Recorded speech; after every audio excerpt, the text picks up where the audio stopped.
Welcome back sa ating FB page na Free Reviewers with Leonalyn at sa ating YouTube channel na Solving Math with Leonalyn. Now, let's answer questions from one of our followers. Ito ay nasa comment section yata to. Nasa comment section ito. Paano po ito? So, pattern ang hanapin natin. Abstract reasoning tayo. Draw the next figure inside the box provided. So, mag-drawing tayo. I-drawing natin kung ano kaya yung next dito. Pattern lang kapag mga ganito, yung mga abstract ba? Pattern lang. Walang ganito sa mismong civil service exam. Although, nakakatulong talaga siya. Pero walang ganito. Saan to makikita kapag may mga drawing na nasa NAPUCOM, AFSAT, College Entrance Test, basta any exam na nandoon yung abstract reasoning. So, tingnan na natin yung pattern. Itong magkasunod ay parehong nasa upper left. Magkasunod ay parehong nasa lower right. Paano natin makukuha yung pattern? So, pwede ring i-alternate natin ito. Yung magka-alternate. Okay, magka-alternate.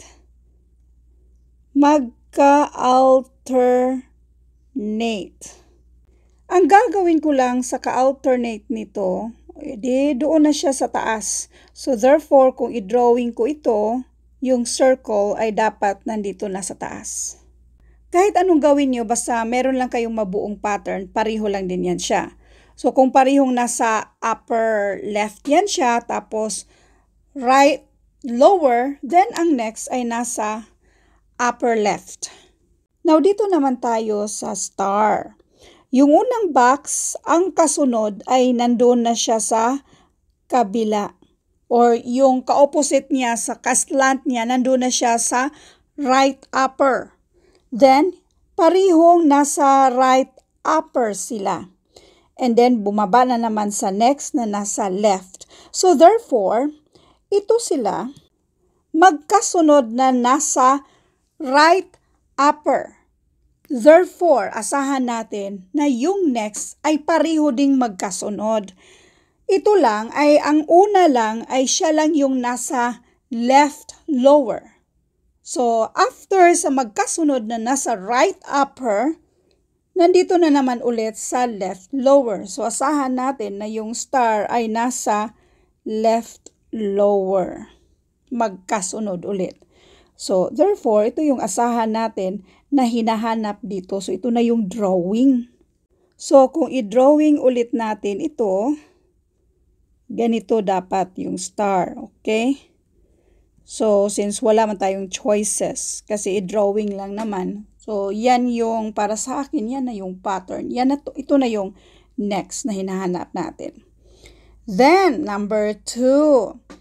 Meron ba kayo napapansin? This is 2, 3, 4, 5. Baliktaran lang yan or mirror. Ano ba ibig sabihin itong mga pattern na mirror? So, di ba, imagine nyo kung nasa tapat ng mirror. Diba? Kung nandito yung mirror, baliktaran lang yan siya. Kung nandyan yung mirror, baliktaran lang. So, therefore, anong sunod sa 5? Consecutive increasing number. 2, 3, 4, 5, 6. So, kung i-mirror natin itong si 6, ganito yan siya. So, ito na yung hinahanap. Wait. Ito na yung hinahanap natin. Ganyan.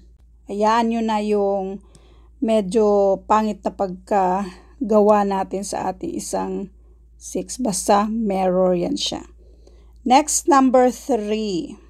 Ano kaya ang hinahanap natin dito? Ano kaya yung pattern? So, yung mga boxes, wait, i-drawing natin. Meron tayong mga boxes. At meron tayong shaded. Yung unang set, yung mga shaded natin nasa corner. Pangalawang set, yung isang shaded ay nandito na na-move na papunta sa loob.